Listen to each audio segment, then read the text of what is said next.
Hoq, pse sot gjunahu zvoglohet ose nuk e shohin asgjë. Dhe më thonë ose trajtojnë, edhe nëse është gjuna i madhe, trajtojnë si të vogël, ose fare nuk ju intereson. E shohin njerin të bo mëkat, a s'ka gajle.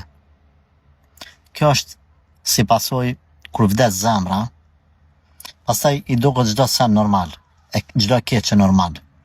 Kur vdes zemra. E para, dyta, kur Allahu Gjellëshanuhu edhe ndalesat e tij nuk kanë pozitë tek besimtarit, tek njeriu. Edhe mendon se haj s'ka gale.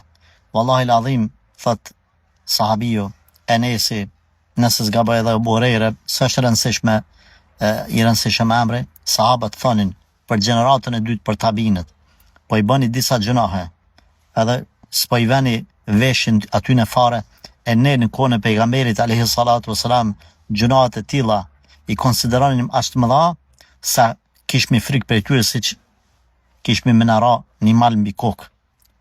Ose po t'i bënim kohët pejgamberit sallallahu alaihi wasallam do të mendonim se kanë menara gur prej qiellit. Sa më shumë që njeriu madhron Allahun xhaleshanuhu, ai friksohet mëkateve. Sa më shumë që madhron Zotin, ai ruhet prej mëkateve. Sa më shumë që zemrën e ka të pastër, të dinitetshme, të ndërgjegjshme, dëman ajo është bardhësi ka zemra. Edhe kjo është shkak që pastaj mëkatet sa do të vogla më konsideru të mëdhaja e jo më bo rafsh. Për fat keq, në këtë sprovë pjesërisht jemi të gjithë. Allahu na falt.